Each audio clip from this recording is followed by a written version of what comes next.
बतियाई रे सती तोहरो में हरना आई रे उहो अपना यार से बतियाई रे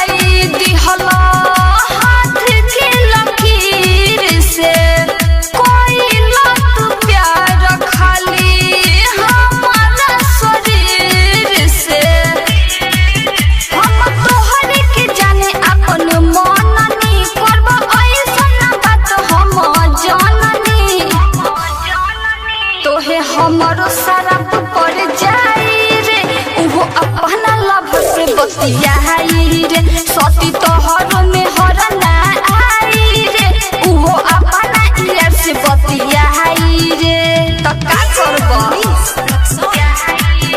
मां रिकॉर्डिंग स्टूडियो इब्राहिमपुर।